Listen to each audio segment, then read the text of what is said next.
Owet Siregar, warga Kecamatan Garoga, Kabupaten Tapanuli Utara, korban tenggelam di Danau Toba yang pertama ditemukan oleh tim penyelam Posar Ajibata selama 3 hari masa pencarian.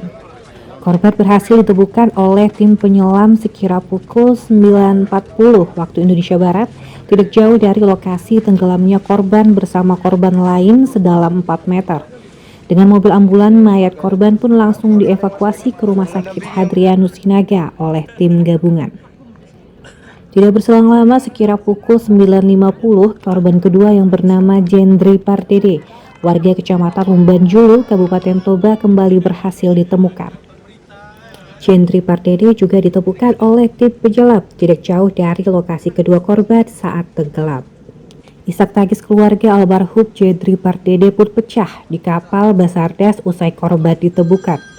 Sementara untuk pencarian kedua korban sebelum berhasil ditemukan, tim Posar Ajibata menerjunkan 6 orang anggota penyelamnya dengan membentuk 2 tim, yakni tim penyisiran di permukaan air dan tim penyelaman.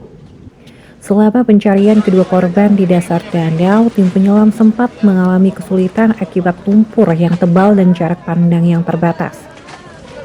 Erikson Gultom, Kaposar Ajibata, mengatakan proses pencarian kedua korban tenggelam dilakukan selama 3 hari dengan menggunakan alat bantu deteksi. Selama 3 hari, hari pertama kita sampai ke sini jam 10 malam, kita lakukan asesmen, baru besok dilanjutkan, dan untuk hari ketiga baru kita temukan kedua korban hari ini.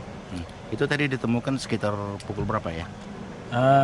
Informasi dari tim saya yang berada di lapangan, kita temukan pukul 9.40 korban pertama atas nama Owen Siregar, dan korban kedua kita temukan pukul 9.50. Pencarian untuk kedua jasad itu boleh tahu ada berapa alat yang digunakan? Kita gunakan sonar yang berada di kapal dan aqua eye, dan dibantu dengan tim selam. Bagaimana tadi proses pencarian yang dilakukan oleh tim Basarnas sendiri dan menerjunkan berapa penyelam? Untuk tadi kita bagi 2 tim. Untuk tim pertama itu penyisiran di permukaan air, dan tim kedua itu untuk penyelaman. Untuk penyelam hari ini yang kita turunkan masih sama seperti yang kemarin, 6 penyelam, tapi kita bagi dua tim lagi. Jadi satu sorti selaman ada 3 penyelam. Ini di kedalaman berapa meter tadi kedua mayat itu ditemukan? Untuk di kedalamannya tadi di kedalaman 4 meter. Jauh dari lokasi peristiwa awal atau seperti apa ya? Kalau dari LKP ditemukannya korban sekitar 3-5 meter dari LKP.